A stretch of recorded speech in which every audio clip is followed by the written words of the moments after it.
بسم اللہ الرحمن الرحیم۔ سامعین کرام، آپ سن رہے ہیں جیمز ہیڈلی چیس کی اردو کہانیوں کے ترجموں میں سے ایک اردو ترجمہ چوتھا یکا، جس کو اردو میں ترجمہ کیا ہے سراج الدین شیدہ نے، اور یہ اس سلسلے کی قسط نمبر 13 ہے۔ مجھے امید ہے آپ کو میری یہ کاوش پسند آ رہی ہوگی۔ آپ نے اگر ابھی تک میرا چینل کہانی گھر سبسکرائب نہیں کیا تو ابھی میرا چینل سبسکرائب کر کے بیل نوٹیفیکیشن آن کر لیجئے تاکہ آنے والی ہر نئی کہانی کی اطلاع بر وقت آپ تک پہنچ سکے۔ ہاں، میں نے اسے فون کیا تھا۔ لوری نے آگے کی جانب جھک کر ہاتھ گھٹنوں پر رکھ دیے۔ رون کی میں بڑی قدر کرتا ہوں میڈم۔ میں چاہتا ہوں کہ اسے بتا دوں کہ میں تمہاری مدد کر رہا ہوں۔ اس کی طرف سے لعنت ملامت سننے کے بعد میں نے اسے بتا دیا کہ میں پوری کوشش کر رہا ہوں۔ تو اس نے کیا کہا؟ وہ بہت خوش ہوا تھا میڈم۔ ایک اور خیال سے ہیلگا کی بھوک اچانک مر گئی۔ اس نے آدھ کھایا ٹوسٹ پلیٹ میں رکھ کر پلیٹ ایک طرف ہٹا دی۔ کیا تم نے اسے یہ بھی بتایا تھا کہ آرچر یہاں ہے؟ نہیں میڈم، ایسی کوئی بات نہیں ہوئی۔ میں نے بس یہ بتایا کہ میں تمہاری مدد کر رہا ہوں۔ اس طرف سے اطمینان کر لینے کے بعد ہیلگا نے سگریٹ کی طرف ہاتھ بڑھایا۔ لوری، کسی کو یہ بتانے کی ضرورت نہیں کہ آرچر یہاں ہے۔ بہت اچھا میڈم، تم فکر نہ کرو۔ مگر ہیلگا کی ابھی پوری تسلی نہ ہوئی تھی۔ اس نے پوچھا، مگر کیا رون نے یہ نہیں پوچھا کہ تم کس طرح میری مدد کر رہے ہو؟ ہاتھوں کی پشت سے اس نے اپنا گال کھجایا۔ اس سوال پر وہ کسی قدر بے چین نظر آنے لگا تھا۔ ہاں، پوچھا تھا۔ میں نے کہا کہ ہم تصویریں واپس حاصل کر رہے ہیں۔ ہیلگا کی نبضیں دھڑکنے لگیں۔ کیا تم نے یہ بتایا کہ کیسے؟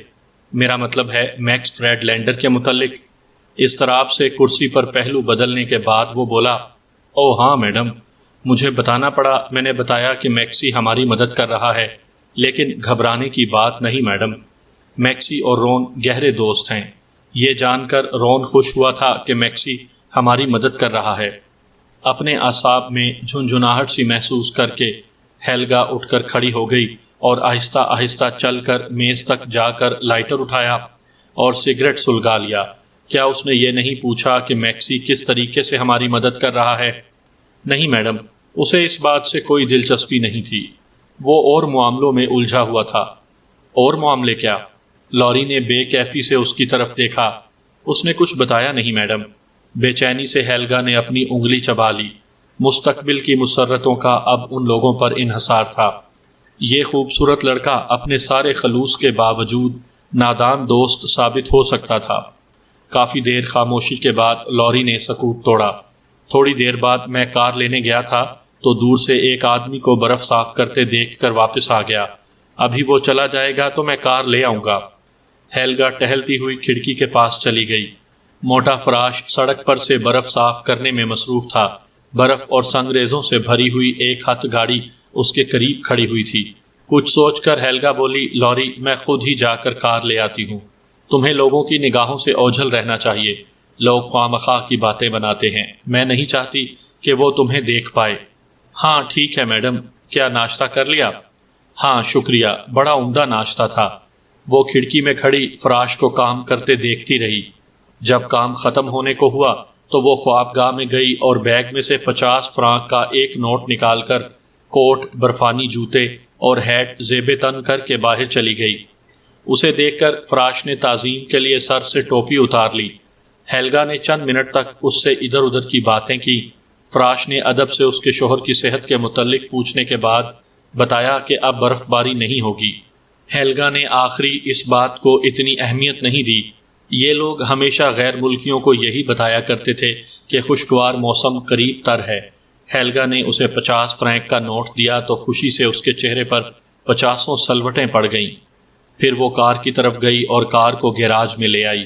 جو ہی اس نے صدر دروازے کے اندر قدم رکھا، اسے ٹیلی فون کی گھنٹی بجنے کی آواز سنائی دی۔ ہیلگا نے اپنا کوٹ نوچ کر پیٹی پر پھینکا اور تیزی سے نشست گاہ کی طرف لپکی۔ گھنٹی کی آواز سن کر لوری بھی کچن کے دروازے پر آ گیا۔ وہ بولی، تم اپنا کام کرو، میں سنتی ہوں۔ بہت اچھا میڈم۔ لوری پھر کچن میں چلا گیا۔ ہیلگا نے رسیور اٹھا کر کہا، میں مسز رالف بول رہی ہوں۔ مسز رالف، نیو یارک سے ایک کال ہے، 1 منٹ توقف کریں۔ سلگتی ہوئی ایک سانس لے کر ہیلگا کرسی پر بیٹھ گئی۔ پھر وہ سگریٹ سلگا رہی تھی کہ رالف کی چڑچڑی اور اکتائی ہوئی آواز سنائی دی۔ ہیلگا، ہاں، کیا میری طرف سے ٹیلکس موصول ہو گئی؟ مل گئی ہے۔ یہ کیا ہو رہا ہے؟ میں نے ایڈن ہوٹل فون کیا اور انہوں نے بتایا کہ تم ہوٹل چھوڑ گئی ہو۔ ہاں، گھر کی صفائی کے لیے ضروری تھا کہ میں گھر پر رہوں۔ ہیلگا نے اپنی آواز میں تیزی پیدا کر دی تھی۔ اگر اس سے تمہیں دلچسپی ہو تو بتا دوں کہ میں فر کوٹ پہنے ہوئے ہوں۔ یہاں کمبخت سردی بہت زیادہ ہے۔ کیا بات ہے؟ فون کیوں کیا ہے؟ ہیلگا، اتنی تیزی دکھانے کی ضرورت نہیں۔ ہرمن، میں بڑی الجھن میں ہوں۔ سردی سے میری حالت ابتر ہو رہی ہے۔ پھر بھی بات کرنے کا انداز بے جا ہے۔ اب میری بات سنو۔ میں چاہتا ہوں کہ تم فوراً نیو یارک چلی آؤ۔ یہاں میں کچھ بزنس کی وجہ سے میں نے کسٹاک نولا کا پروگرام ترک کر دیا ہے۔ ایڈن ہوٹل والوں نے مجھے بتایا ہے کہ رات کو کافی برف باری ہوتی رہی ہے۔ تمہیں معلوم ہے ایسا موسم مجھے ذرا اچھا نہیں لگتا۔ میرا ارادہ ہے کہ نساؤ چلا جاؤں۔ تم میرے ساتھ رہو گی اور وہاں کی دھوپ سے لطف اندوز ہوگی۔ ملن سے آج دوپہر 4 بجے ایک پرواز تیار ہے۔ ہم کل صبح اکٹھے نساؤ جائیں گے۔ رسیور پر ہیلگا کی گرفت اتنی سخت شدید ہو گئی کہ اس کی انگلیوں کے ناخن سفید پڑ گئے۔ وہ الجھ کر بولی، مگر یہ کیسے ممکن ہے ہرمن؟ صفائی کرنے والی عورت صفائی میں مصروف ہے اور میں 1 منٹ میں تیار ہونے سے تو رہی۔ نتنوں سے ہرمن کی غراہٹ سنائی دی۔ اوہ، کیا بیکار باتیں ہیں۔ تمہارے پاس کافی وقت ہے۔ اب خواہ بات کا بتنگڑ نہ بناؤ۔ میں خواہ بات کا بتنگڑ نہیں بناتی۔ یہاں کا کام ختم نہیں ہوا۔ اس کے علاوہ برف باری کے آثار پھر نمایاں ہو رہے ہیں۔ اس طوفان باد و برا میں محض تمہاری ترنگ پوری کرنے کے لیے میں ملن تک کار میں سفر نہیں کر سکتی۔ اگر میرا انتظار نہیں کر سکتے تو تم چلے جاؤ۔ میں ہفتے کے آخر میں تم سے آ ملوں گی۔ یہ بتا دو ٹھہرو گے کہاں؟ پتہ نہیں۔ اتنی سیخ پا کیوں ہو رہی ہو؟ ہرمن نے شاکی انداز میں کہا۔ میں نے کئی مرتبہ تلقین کی ہے کہ مجھ سے گفتگو کے وقت اپنی زبان کو احتیاط سے حرکت دیا کرو۔ اس کی باتوں کو نظر انداز کر کے ہیلگا نے بلند آواز سے اپنا سوال دہرایا، تم کہاں ٹھہرو گے؟ 2 دن تک ایمرالڈ بیچ ہوٹل میں قیام کروں گا۔ اس عرصے میں ہینکل کوئی نہ کوئی فرنشڈ بنگلہ ڈھونڈ لے گا، مگر رالف کی آواز میں آزردگی ٹپکنے لگی، مگر میں یہ نہیں جان سکا کہ تم فوراً کیوں نہیں آ سکتی۔ ہمیشہ کوئی نہ کوئی الجھن پیدا کر دیتی ہو۔ ہیلگا چیخ کر کہنے کو تھی، جہنم میں جاؤ، مگر اس نے اپنے آپ کو قابو پا کر الفاظ روک لیے۔ ہرمن، تمہارا یہ تبصرہ بے حد دلچسپ ہے۔ تم خوب جانتے ہو کہ میں یہاں سردی سے صرف اس لیے مر رہی ہوں کہ تمہیں کوئی تکلیف نہ ہو، پھر بھی تم ایسی باتیں کرتے ہو۔ ہرمن کی ایک اور پھنکار سنائی دی۔ میں کہتا ہوں کہ گھر جانے کی تمہیں ضرورت ہی کیا تھی؟ لوگوں سے کام لینے کا گر ہی تمہیں معلوم نہیں؟ ہیلگا نے اس سوال کو بھی انسنا کرتے ہوئے کہا، میں ہفتے کے دن نیو یارک پہنچ جاؤں گی، اس سے پہلے نہیں۔ میں تمہارا انتظار نہیں کر سکتا۔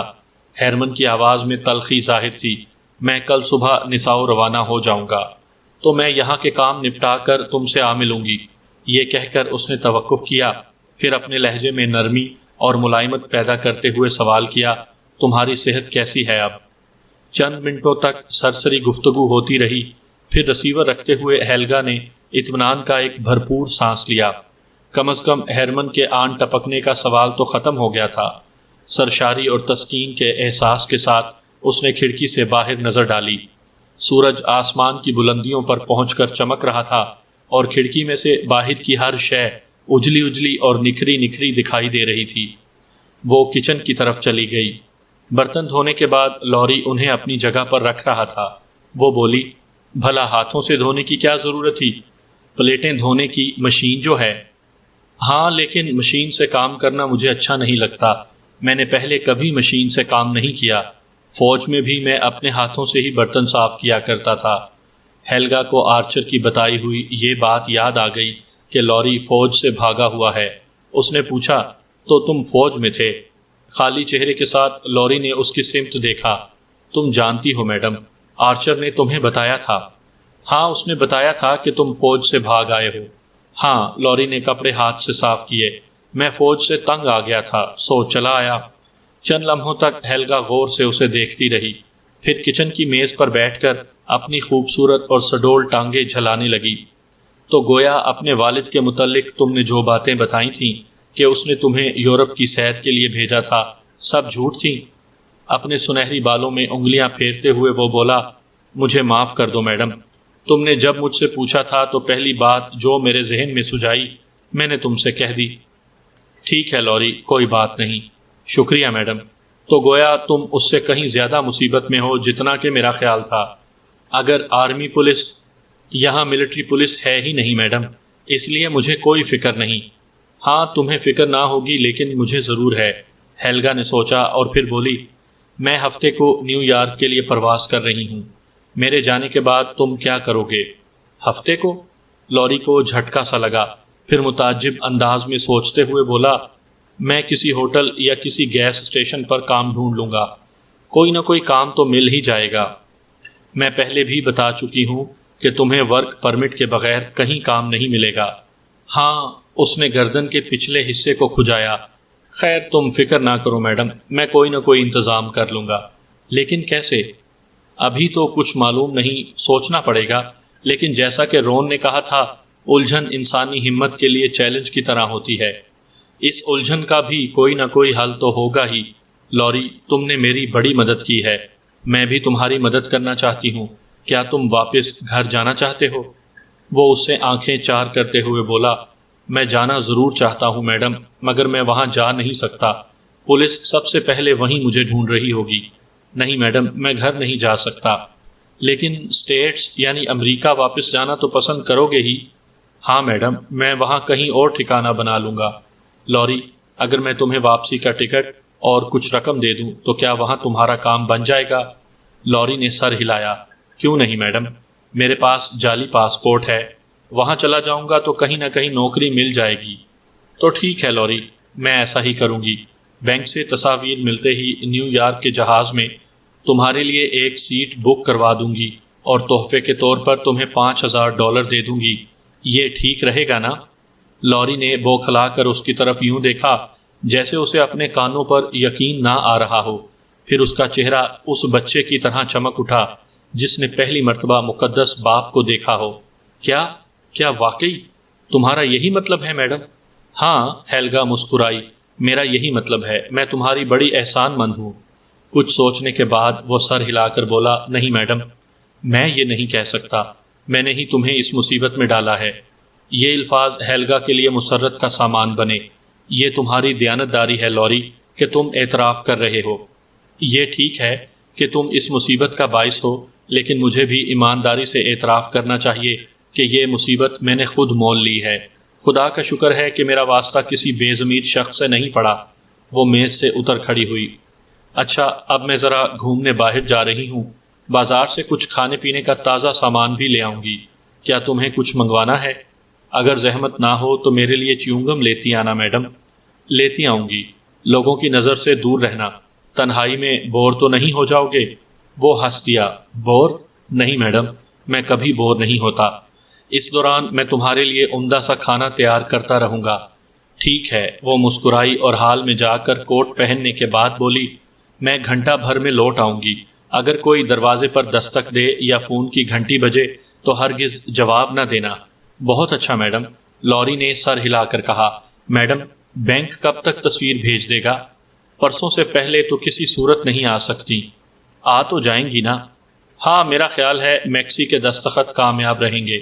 وہ مسکرائی اور اپنا ہاتھ اس کے بازو پر رکھتے ہوئے بولی، تم نہ ہوتے تو جانے میرا کیا حال ہوتا۔ اس نے دروازہ کھولا اور باہر سردی اور کھلی دھوپ میں نکل گئی۔ اس وقت وہ اپنے آپ کو اچانک جوان، مسرور اور حشاش بشاش محسوس کر رہی تھی۔ ہلکی ہلکی دھوپ والی سردی میں پیدل سیر نے ہیلگا کو نئی تقویت بخشی، اپنی الجھنیں اسے بتدریج حل ہوتی دکھائی دے رہی تھیں۔ ہیرمن کی آمد کا پروگرام منسوخ ہو چکا تھا، آرچر اس کے قابو میں تھا، لوری کو $5000 اور نیو یارک کا ٹکٹ دینے کے بعد اس کا حساب بھی صاف ہو جائے گا۔ تصاویر ملنے کے بعد ہیرمن کو بتا دیا جائے گا کہ اس کی اپنی اور آرچر کی غلطی کی وجہ سے $20 لاکھ کا خسارہ ہو گیا ہے۔ اس طرح آرچر کو جیل سے بچانے کے باوجود وہ آرچر سے ہیرمن کا اکاؤنٹ چھیننے کا مصمم ارادہ کر چکی تھی۔ اسے توقع تھی کہ نیو یارک روانہ ہوتے وقت اس کے ذہن میں کوئی بوجھ نہ ہوگا اور تمام الجھنیں اور پیچیدگیاں یہیں حل ہو جائیں گی، اور پھر نساؤ کی جان افزا دھوپ، ہاں وہاں کا ٹرپ بڑا تسکین بخش رہے گا۔ اس خیال کے ساتھ ہی دل میں عہد کیا کہ آئندہ کسی مرد کے ساتھ کوئی جنسی تعلق نہیں رکھے گی۔ لوگانوں سے اس نے کچھ اشیاء خوردنی خریدیں اور کسی قدر جھجکتے ہوئے چیونگم کے 4 پیکٹ بھی، پھر بڑے ہی تفریحی موڈ میں واپس گھر کی طرف چل دی۔ گھر کے صدر دروازے پر پہنچ کر اس نے وقت دیکھا، 11:50 ہوئے تھے۔ ہولے ہولے گنگناتے ہوئے اس نے ہینڈ بیگ میں سے چابی نکالی اور دروازہ کھولا۔ گرم گھر میں داخل ہو کر اسے اور بھی خوشی ہوئی۔ کوٹ اتارتے ہوئے اس نے تہہ خانے کے دروازے پر چڑھے ہوئے تختے کی جانب دیکھا اور چاہا کاش یہ تختہ یہاں نہ جوڑنا پڑتا، اس تختے کی وجہ سے حال کا سارا حسن غارت ہو کر رہ گیا تھا۔ پھر اس نے پکار کر کہا لوری۔ لوری کی طرف سے جواب نہ پا کر وہ ٹھٹک سی گئی۔ پھر ہیٹ اتار کر وہ جلدی سے کچن میں گئی۔ کچن کی میز پر شفاف پلاسٹک کے لفافے میں خشک چوزا اپنا انجماد کھو رہا تھا۔ ایک پیکٹ میں خشک کی ہوئی پالک اور دوسرے میں خشک کیے ہوئے آلو بھی میز پر موجود تھے، مگر لوری کہیں نہ تھا۔ اس کے ذہن میں خطرے کی گھنٹی بج اٹھی اور چونک کر تیزی سے وہ نشست گاہ کے دروازے پر گئی اور دھکا دے کر اس کے دونوں پٹ کھول دیے۔ اس کے سامنے آرام کرسی پر دروازے کی طرف منہ کیے آرچر بیٹھا ہوا تھا اور اس نے ہاتھ میں وسکی کا ایک گلاس پکڑا ہوا تھا۔ اسے یوں آزاد دیکھ کر صدمے سے ہیلگا کا چہرہ متغیر ہو گیا۔ آرچر نے بڑی نرمی سے پوچھا صبح کی سیر خوشگوار رہی؟ ہیلگا کی مٹھیاں کس گئیں۔ اس نے بولنے کی کوشش کی مگر الفاظ اس کے حلق میں پھنس کر رہ گئے۔ تمہیں صدمہ تو ہوا ہوگا، ہونا ہی چاہیے۔ آؤ بیٹھو، میں تمہارے لیے ایک جام تیار کروں۔ وہ اٹھا اور شرابوں کی الماری کے قریب گیا۔ وہی ووڈکا مارٹینی پیو گی؟ لوری کہاں ہے؟ ہیلگا کی آواز ٹوٹتی ہوئی سرگوشی کی طرح بے جان تھی۔ او لوری، وہ نیچے تہہ خانے میں ہے۔ اس کی حالت کچھ خستہ ہے مگر ویسے وہ ٹھیک ٹھاک ہے۔ آرچر نے کاکٹیل میں برف کے ٹکڑے ہلاتے ہوئے اور احساس فتح مندی چھپاتے ہوئے کہا بھائی وہ جوان اور تنو مند لڑکا ہے، اس کا کیا بگڑا ہے؟ بیٹھ جاؤ ہیلگا، کہیں گر کر چوٹ نہ آ جائے۔ ہیلگا ساکن اور بے حس و حرکت اسے برف ہلاتے دیکھتی رہی۔ اس کا دماغ اس انقلاب کی توجیہ کرنے سے قاصر ہو رہا تھا۔ آرچر نے گلاس تیار کر کے تقریباتی میز پر رکھ دیا۔ بیٹھ جاؤ ہیلگا، میرا خیال ہے تم کھانا بنا سکتی ہو۔ میں اس فن سے محروم ہوں۔ بہرحال آج کھانا تمہیں بنانا ہوگا۔ اس کا بھاری بھرکم وجود کرسی میں دھنس گیا اور اس کے ہاتھوں نے اپنا گلاس تھام لیا۔ لوری کے ساتھ تم نے کیا کیا ہے؟ کیا ہوا تھا؟ ہیلگا اب بھی کھڑی رہی۔ اس کے چہرے کے تاثرات سے ظاہر تھا کہ وہ صدمے کے ابتدائی جھٹکوں کو برداشت کر گئی ہے۔ آرچر نے ایک گھونٹ لیا، پھر جیب سے سگار کیس نکال کر ایک سگار چنا۔ بڑی ہی سادہ کاروائی تھی۔ یہ تو تمہیں معلوم ہو گیا ہوگا کہ لوری کچھ زیادہ روشن دماغ نہیں ہے۔ میں تہہ خانے کے دروازے سے ٹکا تمہاری باتیں سنتا رہا تھا۔ جب تم چلی گئیں تو میں نے اسے آواز دے کر ایک کپ کافی کا طلب کیا۔ وہ جوان ہے اور جوانوں کو اپنے آپ پر حد سے زیادہ اعتماد ہوتا ہے۔ اس نے مجھے کوئی اہمیت نہیں دی اور یہ اس کی غلطی تھی۔ وہ میرے لیے کافی کا کپ لے آیا تو میں بوائلر روم میں چھپا ہوا تھا۔ کافی کا پیالہ لیے وہ کھیلوں کے کمرے میں گیا تو میں دبے پاؤں اس کے پیچھے گیا اور بلیئرڈ کھیلنے کے چھڑ سے اس کے سر پر چوٹ لگائی۔ یہ سب کاروائی مضحکہ خیز حد تک آسان تھی ہیلگا۔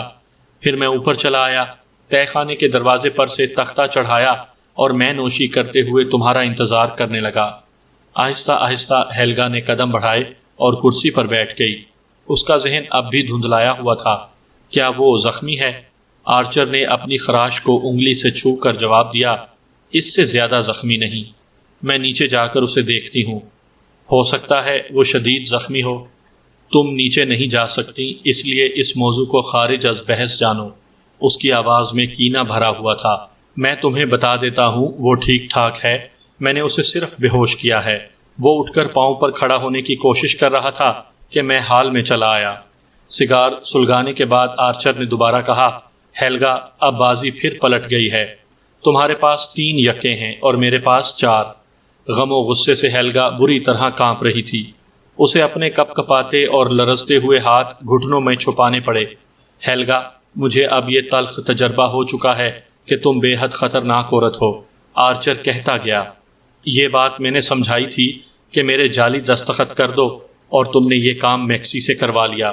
کوئی بات نہیں، اب میں یہ کروں گا کہ بینک والوں کو بذریعہ ٹیلی فون ہدایت کر دوں گا کہ میرے اس خط کو نظر انداز کر دیا جائے۔ اس طرح ہم واپس مربع الف پر پہنچ جائیں گے۔ ٹھہرو، ہیلگا نے تیزی سے کہا۔ ہیلگا کی تڑاکے دار آواز پر وہ رک کر غور سے اس کی طرف دیکھنے لگا۔ اب تمہارے فریبی ذہن میں کیا چال سوجی ہے؟ میں نے کافی سوچ لیا ہے اور فیصلہ کیا ہے کہ میں بلیک میل کا شکار نہیں بنوں گی۔ حقیقت یہ ہے کہ ہیرمن کے ساتھ میری زندگی آئے دن تلخ سے تلخ ہوتی جا رہی ہے۔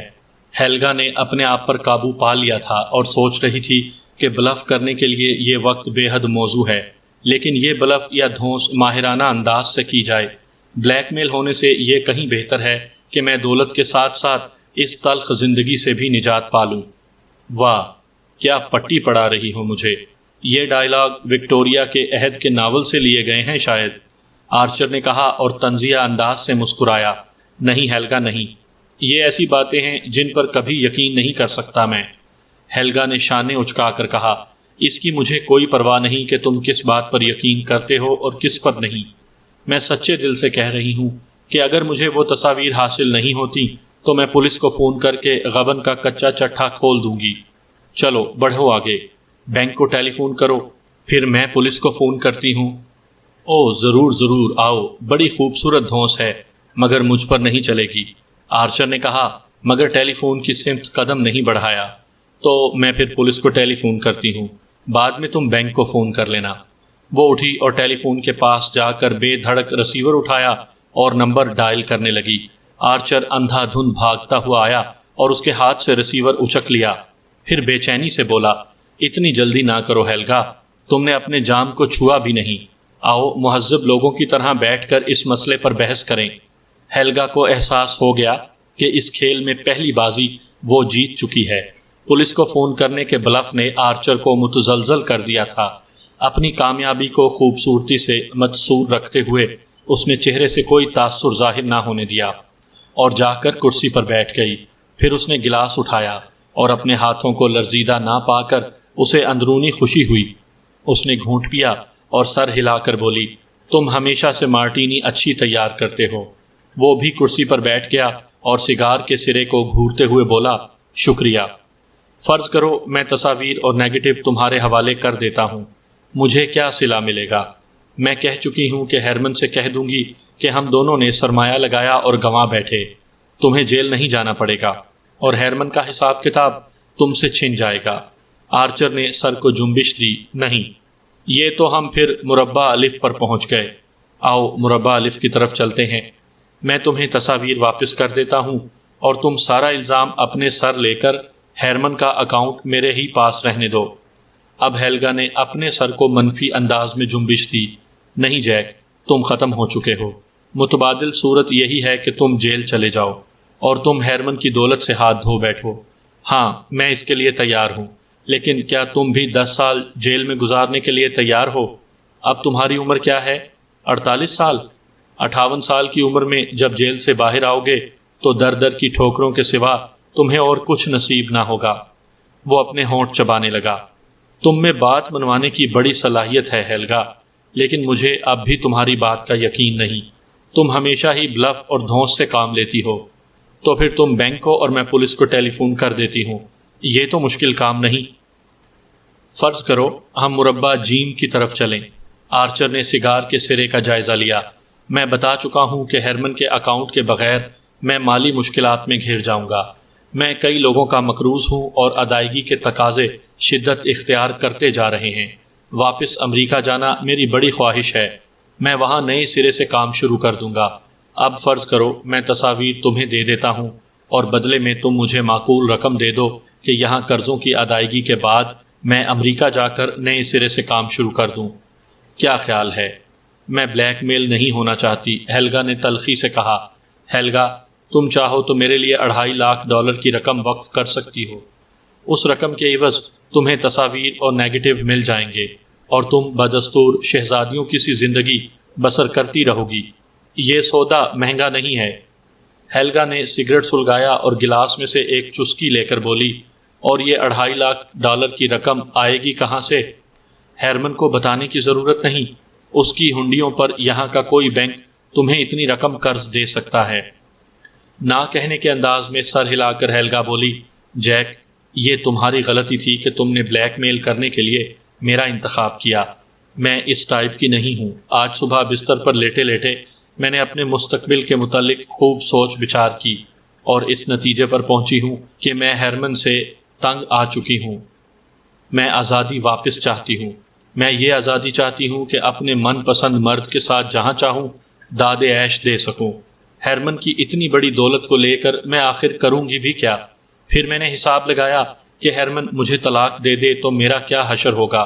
یہ جان کر مجھے مسرت ہوئی کہ اگر ہرمن مجھے طلاق دے بھی دے تو میرا مستقبل اتنا گیا گزرا نہیں ہوگا۔ وہ آہستہ آہستہ بڑے کارگر انداز سے جھوٹ بول رہی تھی۔ کچھ ایسی باتیں ہیں جو تمہارے علم میں نہیں۔ مثال کے طور پر تمہیں یہ معلوم نہیں کہ میری پچھلی سالگرہ پر ہرمن نے مجھے بانڈز کا تحفہ دیا جن سے کم از کم $10,000 سالانہ آمدن ہوگی۔ جھوٹ۔ اس سے پہلی سالگرہ پر ہرمن نے مجھے کارمل میں ایک کاٹیج تحفتاً دی جہاں میں آرام اور سکون سے زندگی بسر کر سکتی ہوں۔ ایک اور سفید جھوٹ، میرے پاس $2 لاکھ کی مالیت کے زیورات ہیں۔ حقیقت، میرے پاس 5 فر کے کوٹ ہیں اور سب بیش قیمت ہیں۔ دوسری حقیقت، ایک کار اور لانچ میری ملکیت ہے۔ یہ بھی سچ۔ اگر یہ سب اشیاء فروخت کر کے مناسب احتیاط سے کاروبار میں سرمایہ لگاؤں تو سالانہ $30,000 منافع حاصل کر سکتی ہوں، اور اس کے ساتھ کار میل کی رہائش گاہ بھی میرے تصرف میں ہوگی۔ او خدا، ہیلگا نے سوچا، کاش یہ سچ ہوتا۔ بس یہی سوچ کر میں اس نتیجے پر پہنچی ہوں کہ اگر میں ہرمن سے جدا ہو جاؤں تو گھاٹے میں نہ رہوں گی۔ یوں تمہارے پیش کردہ مربع جیم کا جواب نفی میں دیتے ہوئے مجھے کچھ پس و پیش نہیں۔ کافی دیر تک وہ خاموشی سے اسے دیکھتا رہا اور ہیلگا بھی آنکھیں سے جھپکائے بغیر ٹکٹکی باندھ کر اسے دیکھتی رہی۔ آخر میں وہ بولا، کیا واقعی یہ حقیقت ہے ہیلگا؟ بلف تو نہیں کر رہی؟ نہیں، میں بلف نہیں کر رہی۔ اس نے گلاس کا آخری گھونٹ بھرا۔ مجھے ایک اور گلاس بنا دو پلیز۔ وہ اٹھا۔ ہم دونوں ایک ایک جام اور پئیں گے۔ الماری کے قریب کاکٹیل بناتے ہوئے وہ بولا، اگر یہ حقیقت ہے ہیلگا تو مجھے مجبوراً مربع دال کا رخ کرنا پڑے گا۔ میں ادھر نہیں جانا چاہتا، لیکن اگر تمہاری باتیں فریب نہیں تو مجھے وہاں جانا ہی پڑے گا۔ اس کے چہرے کے تاثرات اور آواز کی کھنک نے ہیلگا کو چونکا دیا۔ اور یہ مربع دال کیا ہے؟ تمہارے ان اثاثوں کی وضاحت کے بعد میں تمہاری تصاویر ہرمن کے ہاتھ فروخت کر دوں گا۔ بڑی کوشش سے اپنے چہرے پر ہیلگا نے دلی تاثرات کو آنے سے روک رکھا تھا۔ کیا تم یہ خیال کرتے ہو کہ وہ یہ تصاویر خریدنے پر آمادہ ہو جائے گا؟ ہاں، اگر میں نے اسے دھمکی دی تو وہ یقیناً مان جائے گا، لیکن اگر وہ آمادہ نہ ہوا تو میں یہ تصاویر ایک پوسٹ کارڈ پر چھپوا کر ان کی فروخت کا انتظام کروں گا۔ اوریاں تصویر والا پوسٹ کارڈ کافی مہنگے داموں بکے گا اور تمہاری شہرت کا کافی امکان ہے۔ اندر ہی اندر ہیلگا سلگ اٹھی، اور اس دوران تم جیل کی ہوا کھا رہے ہوگے۔ میرا یہ خیال نہیں۔ میں بھی کچھ سوچ بچار کرتا رہا ہوں۔ میرا خیال ہے کہ اگر میں نے ہرمن کو قائل کر لیا کہ پوسٹ کارڈ پر اس کی بیوی کی اوریاں تصویر فلمی ستاروں کی سی کشش رکھتی ہے تو میرے بچاؤ کا کافی امکان ہے۔ ہیلگا نے بڑی ڈھٹائی سے اس روح فرسا انجام کے خیال کو ذہن سے جھٹکا اور بولی، ہرمن کو تم اتنا نہیں جانتے جس قدر میں جانتی ہوں۔ وہ مجھے طلاق دے دے گا اور تم پر غبن کے علاوہ بلیک میل کے الزام میں مقدمہ کرے گا۔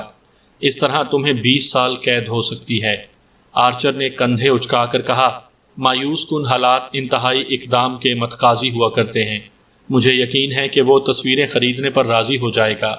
اسے یہ بات ہرگز گوارا نہ ہوگی کہ اس کے دوست، یار اور کاروباری رقیب تمہاری اوریاں تصویر دیکھ دیکھ کر خندہ استہزاء کریں۔ اچانک حال سے ایک زوردار بھد جیسی آواز سنائی دی۔ آرچر اچھل کر کھڑا ہو گیا۔ ہیلگا بھی بیٹھی نہ رہ سکی۔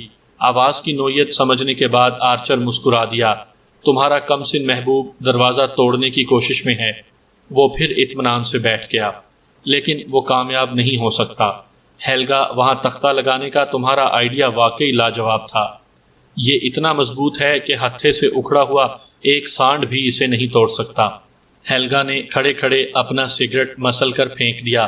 اس کا ذہن تیزی سے اس نئی صورتحال سے فائدہ اٹھانے کی سوچ رہا تھا۔ اسے معلوم تھا کہ ہیرمن اس عریاں تصویر کی تشہیر کو ہرگز پسند نہیں کرے گا اور بلا حیل و حجت آرچر کو منہ مانگی قیمت ادا کر دے گا۔ آرچر رقم کے ساتھ ساتھ غبن کے الزام سے اپنا تحفظ بھی حاصل کر لے گا اور وہ خود ہیرمن کی ہر شے سے محروم ہو جائے گی۔ ہیلگا کا بلف ناکام رہا تھا۔ کیا تم ٹھیک ٹھاک ہو میڈم؟ دروازے کے پیچھے سے لوری کی آواز سنائی دی۔ وہاں جانے کی ضرورت نہیں ہیلگا، آرچر نے اطمینان سے ٹانگیں پسارتے ہوئے کہا۔ اس کے متعلق فکر نہ کرو اور بیٹھ جاؤ۔ ہاں تو مربع دال کے متعلق کیا خیال ہے؟